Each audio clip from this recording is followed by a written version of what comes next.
3, and Yep. that's fine. I don't have a hard stop, so if it goes a little over, that's okay. Cool.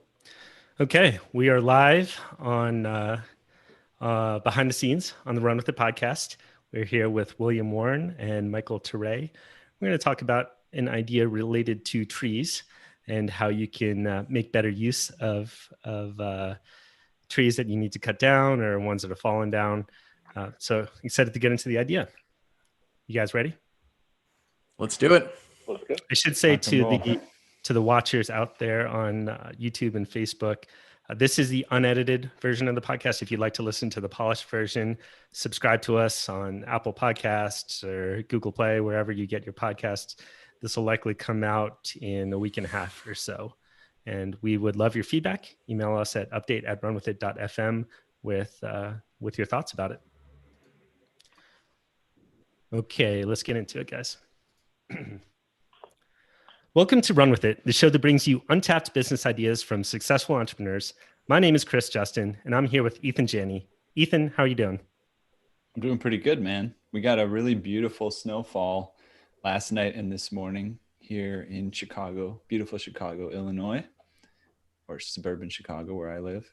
You know, something very interesting, which I wanted to share, and it is not a lead into the podcast, by the way, just something interesting. So we expected the traffic. We're now driving my son to preschool for the first time past couple of weeks. We expected the traffic to be worse because it snowed, and it was actually the best traffic that we've had ever since we've been driving him to school for the past few weeks. And it's very interesting, and it just makes me think about the value of understanding counterintuitive outcomes of things that happen. I don't know why that happened. Maybe because we're in COVID times, a lot of people just decided to stay home or something like that. But sometimes things work out the opposite than what you think they would be. Well, let's see if we can tie that back into the podcast somewhere later. Tie right back in. I'm gonna the obvious was something to do with the snow and the firewood and the firewood. Yeah, so anyways, we have William Warren. Quick plug. I need to make a quick plug previous podcast episode that we had. Episode 18, we talked about the expensive water bottle with Jeff Proctor. Fitbit last week just released a insulated stainless steel Bluetooth smart water bottle for $75, and they are sold out until February 12th. So Jeff, you were onto something with that. Good call, Jeff. We had a good discussion about it, and Fitbit's raking it in. We did talk about that about a year before it came out. So if you're looking for ideas for things that Fitbit might steal in the future, you've come to the right place. All right. We've got William Warren and Michael Teray on the podcast today. William is the founder of Sketch Effect. Is that correct? That's right. Founder and CEO of Sketch Effect. We'll talk more about that at the end of the episode. And Michael Teray is an expert woodsman, maybe not woodsman, woodworker. He's going to hold our feet to the fire as we talk about this idea here, which William, why don't you kick it off? Tell us when you came up with this idea. Sure. I can't pinpoint the specific moment, but I've had many moments where I've either been preparing to have a guy's fire pit night in the backyard, or maybe it's the wintertime and we're preparing to get a fire going in the fireplace. And I go down to my wood pile and I realize I have no wood left.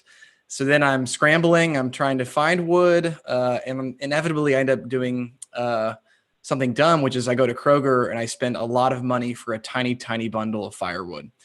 And that's just dumb. I just think that's annoying. I think that there's a lot of wood out there. People are looking to get rid of a bunch of trees and limbs and things like that in their yard. And there's a lot of people that want to burn wood in fireplaces, in fire pits, and in smokers.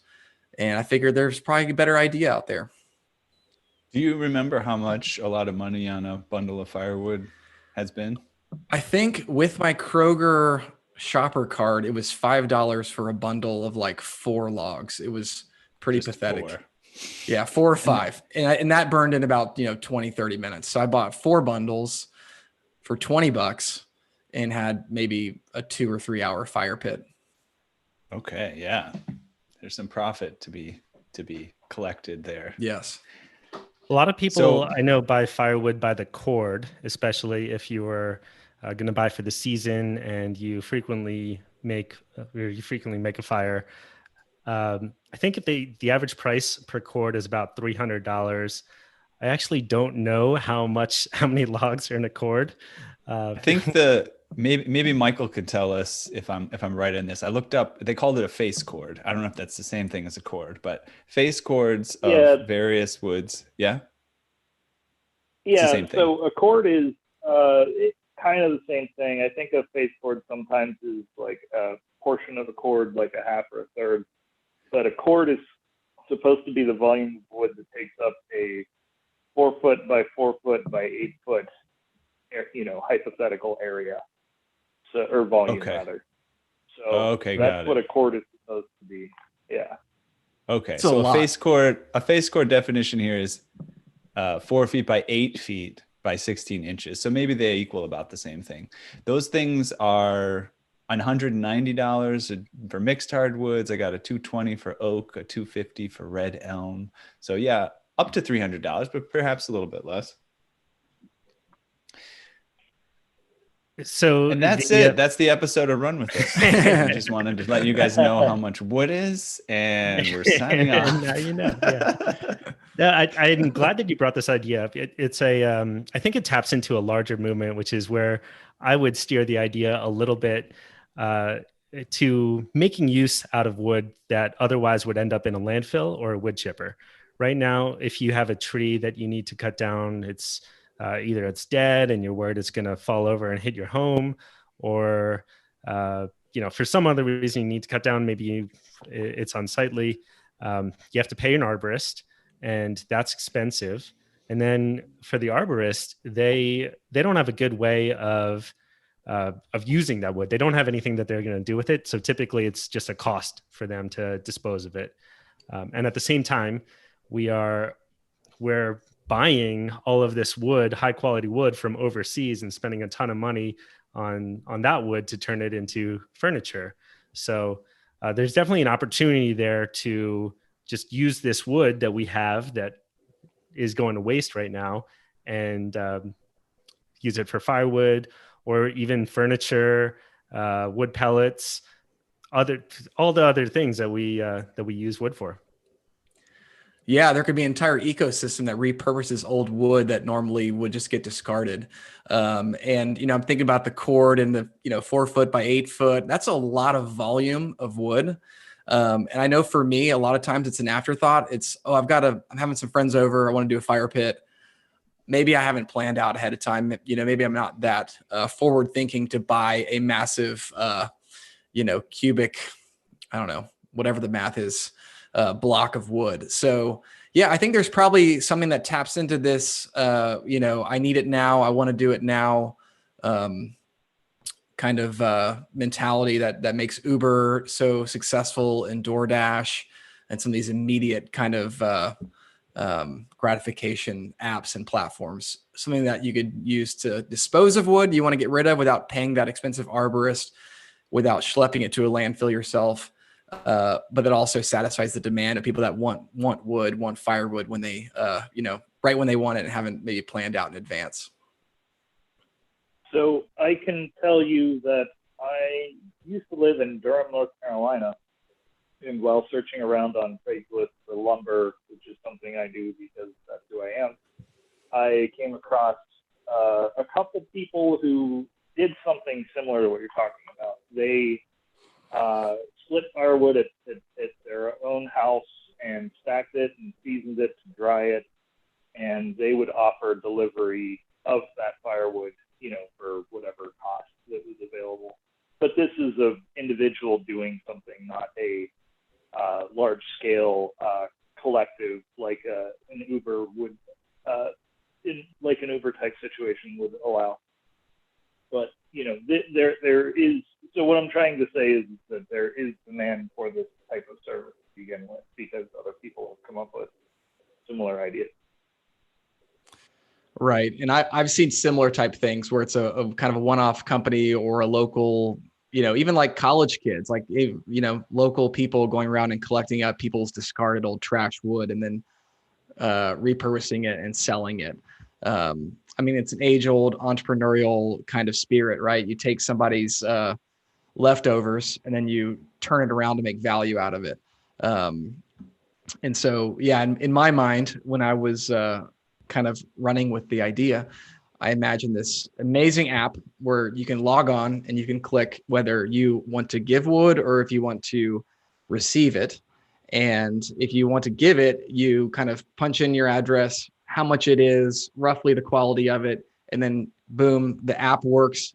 I'm not an app expert, but I imagine, all the gears turn and all that. And then some local person who wants to make some money receives that request, drives to your house in their pickup truck or whatever, and then takes it off your hands. Didn't cost you anything. And then now the company has some raw resources to repurpose into actual firewood. And then you flip this, you flip it around, and then you're someone who's hosting a fire pit night or want to burn wood, and you click the button that says, I want to receive it. And you type in how much you want, when you want it, your address. And then again, a local delivery person probably will go to the hub, whatever. I guess there'll probably be a regional hub where the wood is stored and all that, and then picks it up and then drops it off for, a fee. So that's kind of in my mind how I imagine this would work. Jump into devil's advocate mode here. Why not have something like Postmates do that from Kroger, for example, to just deliver that $5 cord? And maybe it's a little bit more expensive. Maybe you'd save a couple bucks if you used this app, but is there enough margin in this business to create an entire ecosystem just around wood, as opposed to using some of the existing tools out there? I imagine there'd have to be margin because the raw cost of the supplies would be essentially free. Basically, your raw material are people's time to pick it up and then process it chop it up and process it. That's what I would imagine. I imagine there'd be a lot of cost savings from, cutting out Kroger, cutting out whatever company they're using to get their firewood from, and just it being almost like a direct supply chain from the original source of the wood to the customer. Again, I like the devil's advocate question because clearly I haven't made the entire business model yet for this, but. Ethan, you're pulling up some video that you're trying to show us? Yeah, I want to try something here and share a little clip here from a video I found when researching this. This is from Joe's Premium Firewood on YouTube. So there's $75.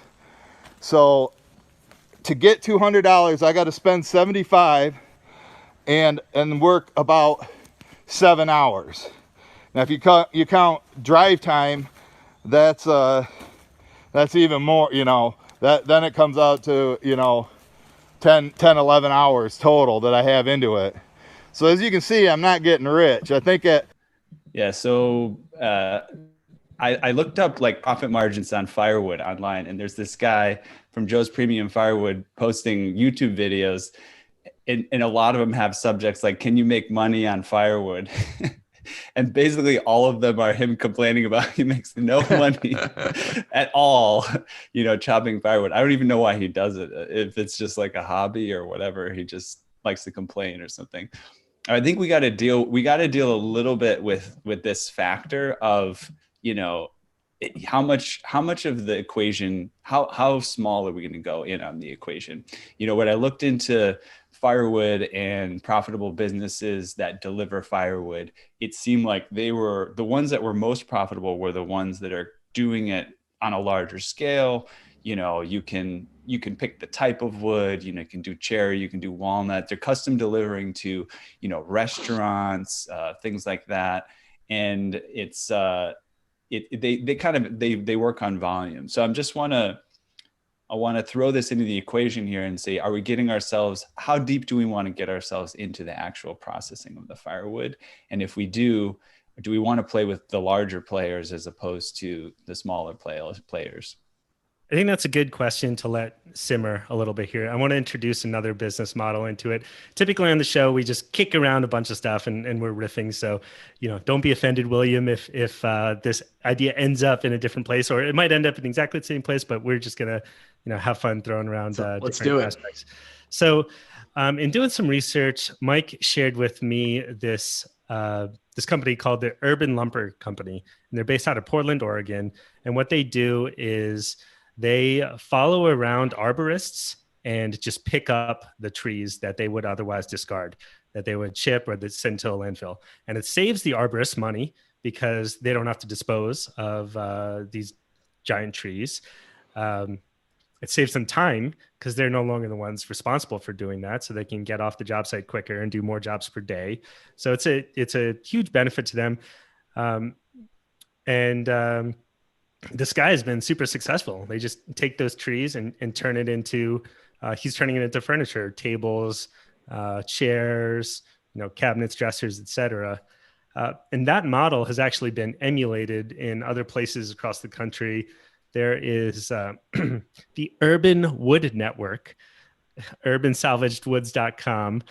I think Ethan and I both listened to the same podcast, or at least maybe not the same episode, but the Woodpreneur podcast, how to become an entrepreneur. William, you sent us on the most fantastical wild. I didn't realize I was sending you down the rabbit hole. This is how we like to spend our time. Shout out to the Woodpreneur podcast. Yes. Yeah, we'll thank you, Steve. You helped us out with the research here. But subscribe. It's a network, the Urban Wood Network. It's a network of sawyers, arborists, furniture makers, woodworkers, and makers. And this lady that runs it, Jennifer, I forget her last name. She's helped a bunch of people start this sort of business where you can follow an arborist around and reclaim the wood and sell it and turn it into something valuable. I think that is an essential part of this idea is taking wood that would otherwise be discarded or it's hard to use effectively and making good use out of it. It's hugely beneficial for climate change. It's more efficient. There are a lot of reasons why it makes sense. And the downstream, exactly what it turns into, you can calculate that based on what the product streams will be worth, right? If you turn it into lumber, how much is that worth? If you turn it into firewood, how much is that worth? If you turn it into wood pellets, how much is that worth? How much is the processing required for each of those things? It can take a long time to dry wood before you're able to process it, especially if you're in a wet climate. So there are a lot of factors that go into place, but there is an example in place for how to make the best use of this wood, and it's not tapped out. I'm sure that if someone wanted to start this in Pittsburgh, you could. So the question is, in you bringing this up, and maybe you alluded to it, is are we wanting to pivot towards making furniture out of it or doing something else with it besides creating the firewood? Or do we want to just use that piece of the model of following the arborist around and actually do the firewood? Or do you have a preference? Yeah, let's speculate a little bit here, and then Mike can correct us when we're being a dummy. Yeah, I would think that there's much more value in turning it into furniture than there would be turning it into firewood. It seems like it'd be very process heavy to turn it into firewood, and the scale isn't necessarily there to set everything up. But if you have a giant log, you might get 1 or 2 tables out of it, a giant tree. And that's just much less processing, and it's a higher end consumer. I have a hard time imagining how it's much easier for me to imagine selling to the arborist because they have a very clear need and you're immediately going to save them money. And it's a smaller subset. The marketing is way cheaper if you go to the arborist as opposed to mass market and consumers. So there are a lot of reasons that I like that approach. There's already established models that you can emulate to do so. And you can pay Jennifer, I think, $200 and she'll teach you how to do this. And you can start a small business in your neighborhood. Yeah, I love that business model. I mean, the thought of following the arborist narrows down your ideal customer persona to a very, very small niche type person. I think the original idea with this app business model is that the customer could be potentially anybody and everybody, which sounds really good when I look at like Uber and Postmates and things like that. But yeah, I think the idea of getting a business up and running, up and off the ground, trying to target every single customer on the planet is a lot more intimidating than maybe going after the arborist or building a business model where you you're specifically searching for premium wood and funneling it to funneling it towards products that are higher dollar amount, higher profit margin, things like that. We are getting a little bit. So the thing that I'm attached to here is there's something romantic about fires, and I think if we go into I totally agree that the custom furniture one, there's a higher profit margin, and turning the collected wood into furniture seems a lot easier to make a buck on than to turn it around on firewood, because people are going to burn. They're probably not going to pay a lot of money for it. But yeah, so hopefully I want to get back into it a little bit, talking about the firewood. I think what we could do is become an intermediary between the various players, be it, you could include people who are collecting firewood, from homes of fallen trees, things like that. You could integrate with companies that are doing this on a large scale. I ran across a couple of profitable seemingly profitable firewood businesses. But one thing that they had on their website, something interesting. They had different features of the wood, almost like you might see in an app. It's cherry wood, and this is the dry time, and this is the odor that it has, right? And this is how long it's going to burn. And it almost even had that appearance of, oh yeah, let me go to the app and I can custom select what kind of wood I want for this beautiful aromatic fire that I'm about to make. And there you can also go into the custom side of it, where you charge a little bit more because there's like a bespoke customized service around what you're doing. And people are not just paying for the wood, they're paying for the experience of you helping them build a romantic fire.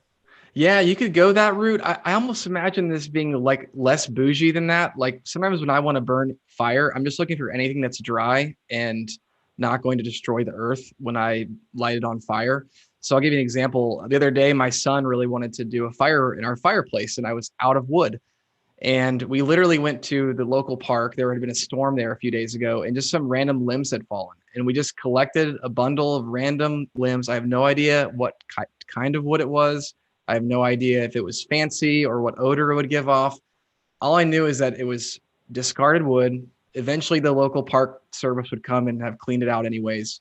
I gave my son a lesson that we were doing the neighborhood an act of service by clearing this wood, and then we threw it in the fireplace and burned it. So you also had no idea that was illegal. Yeah, probably. There's all these weird things that are probably a great idea and great for everybody, but that happen to be illegal because you did it on like public land.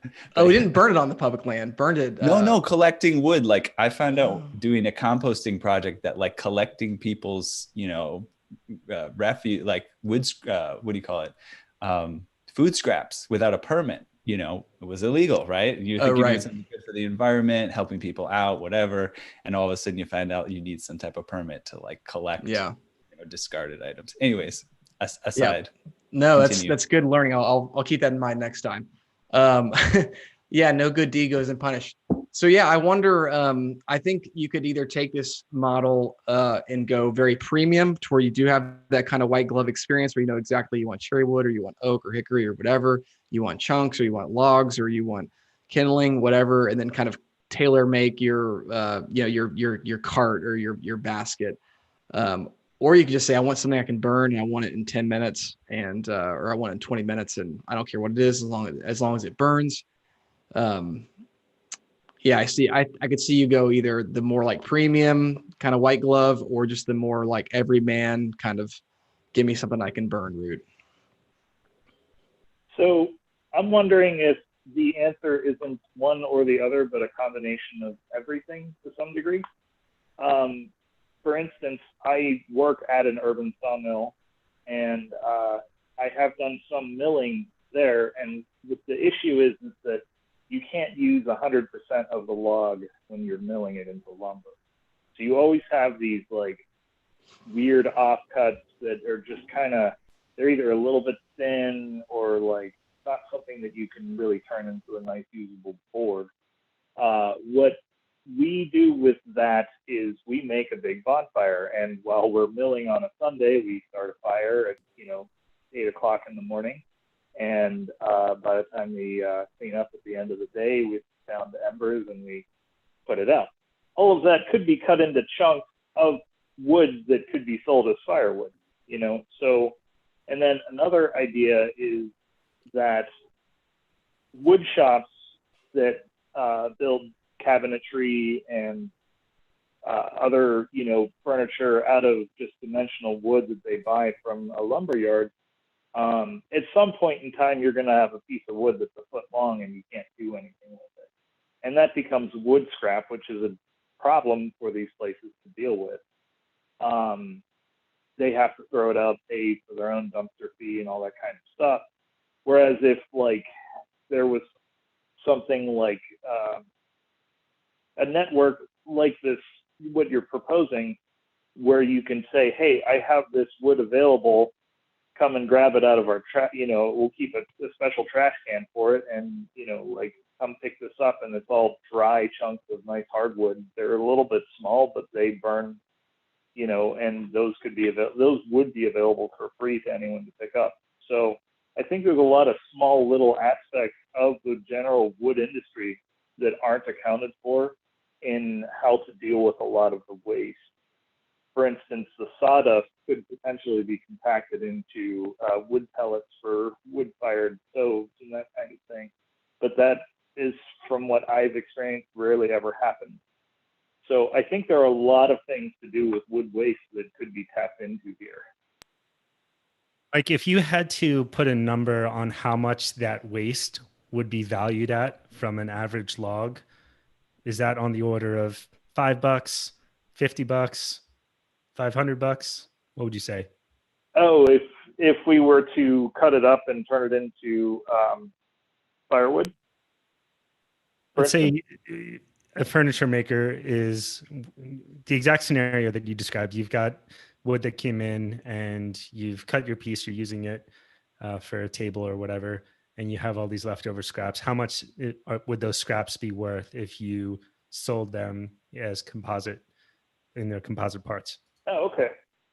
So for instance, we're working on a petite table right now, and we realized that we were having a lot of offcuts that were just trash to us. And in an afternoon, we filled up a 55-gallon, trash can. So, and if I were to imagine those $6 bundles of wood, I could fit, I don't know, maybe a dozen or so of those $6 bundles of wood in the same trash can, maybe more. It's hard to $72. judge the volume. Yeah. So, I think that there could be something there. And like I said, for the wood shop, that's just, we have to pay to dispose of that. And if you reduce how often your dumpster gets picked up, and then have your wood waste, which is a green product essentially, can be turned into, just kindling or whatever for somebody's fire, that seems like a better use for that than to just sit at a, in a landfill somewhere. So how many times per day or per week, if it's not that often, would you fill up one of those 55-gallon drums? I can try. I mean, every day is different. It's hard to judge. I probably would fill up 2 of those a week, but we're a relatively small shop, and there's a lot bigger operations out there that produce a lot more wood waste than we do. So that's a good $600 in waste in a given month, I guess, and you said you're relatively small, so if you can pick that up for free from a bunch of different places, it could definitely add up. Yeah. Turn that into bundles that you can sell. and drop off to other people. Just as and you know, the other benefit of working with wood waste from a wood shop is the wood is typically dry, so you don't have to like split a log and let it sit for 6 months until it dries before you can sell it, or else somebody's going to have a hell of a time lighting that wood on fire, and it's going to produce like a ridiculous amount of smoke. Nobody's going to hang out near that fire. So, Is that what happened to you, William? Oh, many times. I guess that's what happens when you just burn random stuff you find, is you get all kinds of strange smoke. So I'm learning a lot. I had no idea that the wood industry was so intricate. Peeling back the layers. It's great. Yeah, that's what we do here. I want to go back to my horse here. I picked my winning horse, and I'm just gonna keep riding it. The idea of turning it into furniture. I can picture that. Let's say you get this custom table made, and along with it, you have the story of where this tree was from. What its experience was, how old it's been. You know much more about this. Yeah, how it came to be. And I think that there's something there with the ESG focus that people have right now, environmentally sustainable. I forget actually the acronym. I have to look this up. So let's see if Ari can correct this in post. ESG acronym: environmental, social, and corporate governance. There's something with that within this idea. If you can improve upon this entire process, you can make people feel good about the furniture that they buy, in the same way that they can feel better about the meat products that they buy because the animals are humanely raised. You feel better about, I would feel better about buying a table if I knew that it weren't part of some big forest clearing initiative. Yeah, or you could even do like localized things where, let's say you love vacationing in Asheville, North Carolina, and then you could collect wood that falls in the mountains of Asheville, and then you could make an Asheville table. This table was made from a whatever tree that fell on the the Blue Ridge Parkway in Asheville, and you can and you charge a premium for that because there is a story and it connects into people's emotions, and you can do that for every single city known to man. I know before we hit record, I mentioned that Atlanta has the highest tree coverage of any major city in the US. So let's say you grew up in Atlanta and you move away, you could buy a table or a chair or a set of tables and chairs that was made from harvested wood from a tree that was in your childhood neighborhood or something like that. Or a national park, like let's say that you collect the wood that falls in national parks. I'm sure you have to go through all the loopholes to make sure you're doing that ethically and correctly and checking all the boxes. But I mean, how cool would that be to have a table that was harvested from wood that fell in Yosemite or in, I don't know, somewhere. So yeah, there could be a really cool social good route there, and tapping into, people's emotions and their memories and stuff like that. I heard about this. Well. Go ahead, Mike. Sorry. Oh, sorry. So I can tell you that I've been working at I've been living in Phoenix for a year and a half now, and I've been working here ever since I moved here. In that year and a half, we've done 2 pieces of furniture from trees that were cut down on the same property that the house is now built on. So, and one of them was particularly unique. Built a table out of ficus lumber, and ficus is just a tree that, I mean, that's kind of an office plant. So the fact that there was a ficus tree that was large enough to cut lumber out of was something that was really remarkable. Really interesting looking lumber. I've never seen it before. You can't find it online anywhere. So that's part of the rarity of what you can get from dealing with urban lumber to begin with. Another thing is we actually did a table and staircase for a house out of silk oak. I think there were 3 large silk oak trees on this property that they built this fantastic house on. And the dining table and stair treads were actually featured in Dwell magazine. So I can attest to the fact that there is a lot of interest in, having that wood or furniture with a story behind it, more so that makes it even more special for the client. So Yeah, that's you're reminding definitely me. the route that we've gone down.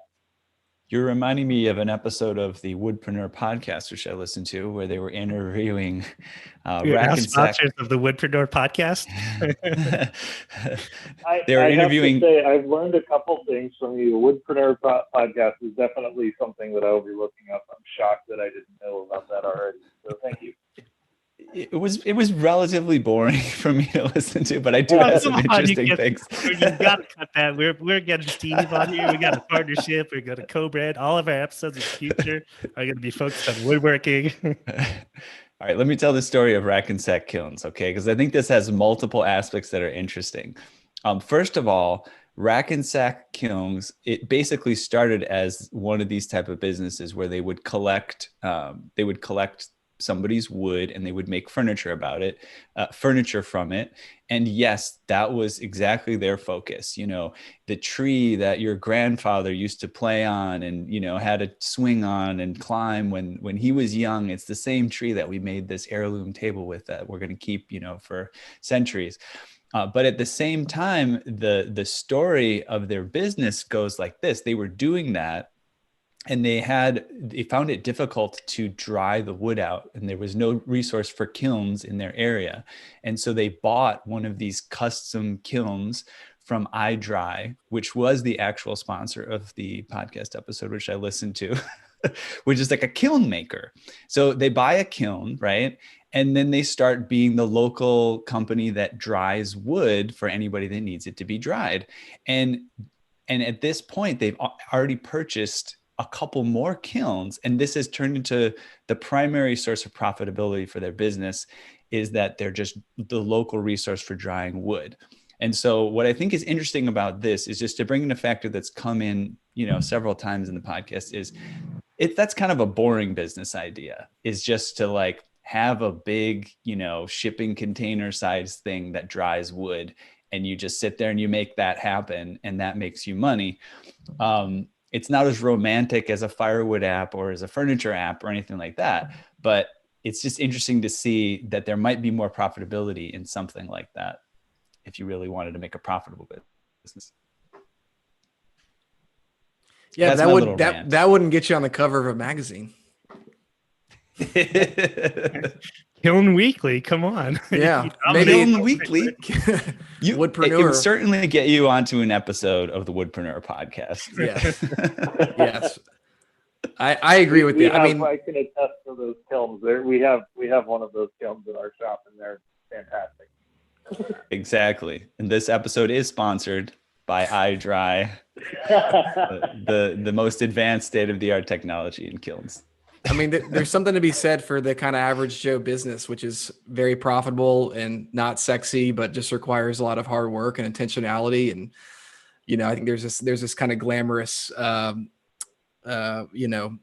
idea around the entrepreneur and creating the next greatest app or the next greatest whatever. But yeah, I mean, the next greatest business idea might just be doing a better job at this, thing that people have been doing for a long time. Or doing it better, or doing it in a more ethical way or sustainable way. So yeah, I think there's an entire movement around that called the sweaty startup movement. And it's very timely in that a lot of people who have those type of old school businesses are coming of retirement age. So you may even be able to buy a business from someone who maybe they're a milling shop or an arborist or any other number of sweaty type startups, and take that over and apply basic business principles, modern business principles, bringing it to the digital age, things like that, and greatly improve upon it. Yeah. On the topic of just, I will say, yeah, go ahead, Mike. Oh, I was going to bring it back to the idea of the app being in somebody who works, what did you call it, a sweaty startup? This business that I'm in probably counts as one of that for sure.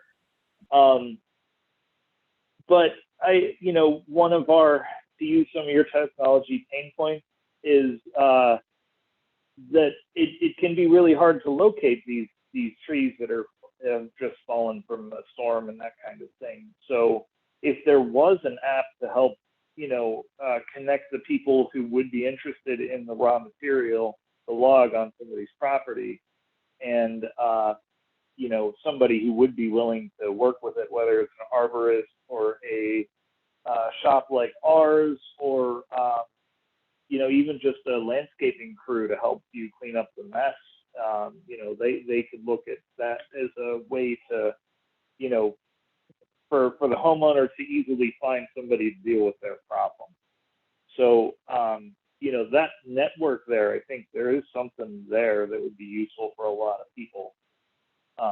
So that's one of the things that intrigued me so much whenever Chris told me about this idea. Yeah, I think that was one of the kind of the core pieces of the puzzle, building out the network of not only meeting the demand of people that want to have a fire pit or want to burn some wood right here and right now, but also meeting the demand of people that just want to get all this junk wood out of their yard, and they don't want to have to go through the hassle of arranging the bulk pickup or arranging the arborist to come and get it all, but just want to, press a button on their app and have somebody who wants the wood and knows the value of it, who can come and swing by and grab it and take it off their hands. Obviously, there's a lot more complexities in the business model, which we've unpacked for the last half an hour. But yeah, in my original vision, that was you're meeting both of those needs on both ends of the cycle. I wanted to bring just something into the conversation. So as we're talking about what are good startup ideas and things like this, we don't always talk about our guests' startup experience, but I think yours is a little bit interesting for our listener to hear about, William. In your case, you have a kind of a romantic sort of business idea, right? It's fun. You're sketching, you're being creative. There's a lot of fun stuff going on there, and it's a business that, interestingly enough, you sort of stumbled upon, right? It's like you started doing sketching and in meetings and things like that, and people said, "Hey, that's cool. Hey, you know what? I'll pay you to do that." And it just sort of grew, and you decided you would just jump on this opportunity to start a business. And so I'm curious about your perspective on just starting new projects. I know you might have had experience starting products, but how do you think much about starting new businesses? Because you weren't one of these people, kind of at your job thinking, I got to be an entrepreneur. I got to be an entrepreneur. It just sort of happened to you. Any thoughts about starting businesses? Yeah, I never grew up hungry to be an entrepreneur. I kind of stumbled into it. I'm a creative turned entrepreneur. For me, it was always the product that fascinated me. Drawing, sketching, animating. For your listeners, I don't know much about wood, clearly, based on the last 30 minutes, other than I like to burn it and make delicious barbecue out of it. But I do know a lot about drawing. I do know a lot about illustration and design and things like that. And so, yeah, our business really just emerged organically because it was fun. I liked doing it. I sensed a demand, mostly amongst corporate, what would become our corporate clientele. And so, yeah, our entrepreneurial story is really just one of kind of sensing a demand, providing a product that people love, and then just trying to do the best possible job with getting that product into our customers' hands.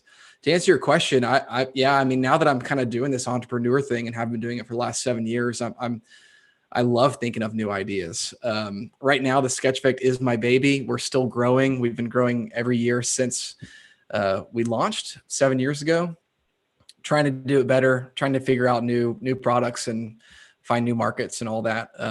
So right now, this is consuming all of my energy, which is why this podcast is especially fun, because it's a little bit of a deviation from what normally consumes my mind, which is pixels and color palettes and things like that. But yeah, there's a bunch of ideas floating around in there. Cool. Well, we'll have to have you back sometime. One thing I just want to point out here, and this is, again, my tiny obsession with the kiln profitability of kilns, and a little bit of a theme between that story I told about the kiln business and your process of starting a business, noticing a demand. like seeing that people are asking for something and wanting something and pulling towards something, and then just trying to ride that wave, right? Oh, I noticed that I needed a kiln and I didn't have one, and then people started using it, and now I'm building upon this sort of thing that's sort of market is pulling for this business idea. So it's an interesting tidbit just to think about entrepreneurship for those people that are sort of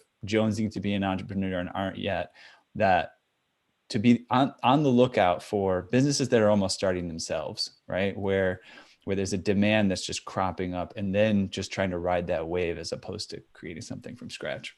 Exactly. I think a lot of people get the cart before the horse. They have an incredible idea and they've already, mapped out the business model, or even designed the app, or invested in the brick and mortar, or the branding and the marketing, or bought a website, but they don't have customers yet. And I think that's the wrong way to go about it. I think it's better to find the customers first and then build the business around what those customers are asking for. That's our story. And yeah, I mean, we've never had a day without clients. I know a lot of startups begin and, they have a really hard time getting clients. And so I think if you begin with the demand first, begin with who their customer is, what need are you meeting, what problem are you solving, and then find a way to solve that problem in the most efficient and effective way, I think is a pretty good playbook for small business. I think that's a great place to wrap here. William, people can find you at thesketcheffect.com. Anywhere else that you'd like to direct them to? Sure. Yeah. So they can find me on Instagram. It's at WilliamCWarren.com. It's at Instagram at WilliamCWarren, no.com. They can find me at WilliamCWarren.com. And I've been posting content for creative entrepreneurs, especially folks like me who always love to draw or illustrate or design or paint or animate, whatever, and just need a little bit of help connecting the dots of business, making it a little bit less scary and a little bit simpler, more approachable. So that's at WilliamCWarren.com, on Instagram at WilliamCWarren. And if anyone's interested in our sketching work, it's at thesketcheffect.com. So feel free to check that out as well. Great. We'll link to that. Mike, if people want to connect with you, where should they go? They can find the shop I work at ironwoodmills.com. And we're also on Instagram at ironwood_mills. And if you're interested in following me and some of my own personal projects on Instagram, you can find me at Michael Torre. That's spelled Torep on Instagram. So I'm not as active on it as I probably should be, but I still have some cool projects on there occasionally. So, great. Yeah. Well, it was a pleasure talking with both of you guys. Thank you for kicking around this idea, and enjoy the rest of your day. We'll talk later on. Thank you. Thanks. Okay, hold on. So I'm going to stop and